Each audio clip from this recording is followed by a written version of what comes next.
On the night that Christ would be arrested and ultimately handed over for trial and crucifixion, he would sit down for a meal that was not unlike a meal that he had observed several times in the past.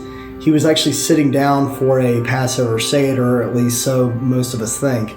And during this Passover Seder, there are certain things that his disciples would have understood, but yet he would actually take the meaning in a little bit of a different direction.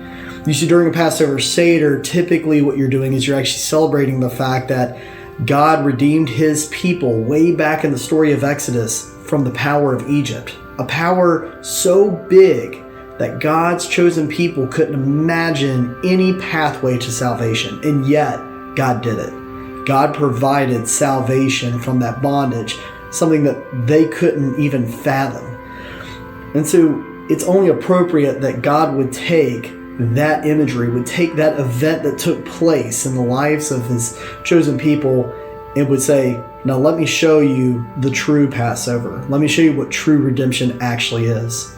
And so for that reason, he would take a piece of bread, basically a cracker, and he would break this cracker that represented the connection or the separation between God's people and God himself. And he would break it.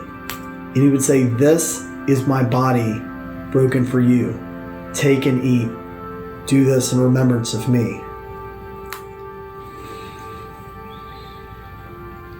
And then after he had blessed and broken the bread, he would take a cup. And this cup to the people in the room would actually represent salvation. It would represent salvation from that bondage, that thing that they couldn't save themselves from. And he would take this salvation cup and he would take it and he would bless it.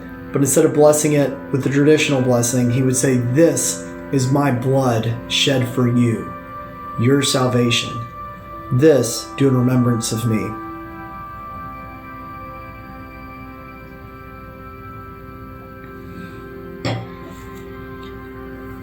And in doing this, Christ would begin the observance of something that we would be doing 2,000 years later, remembering the true Passover, not a salvation from a worldly power or from some nation state or anything like that, but God sending his Son to this earth, Jesus Christ, to be the true Passover lamb, to save us from our bondage from sin.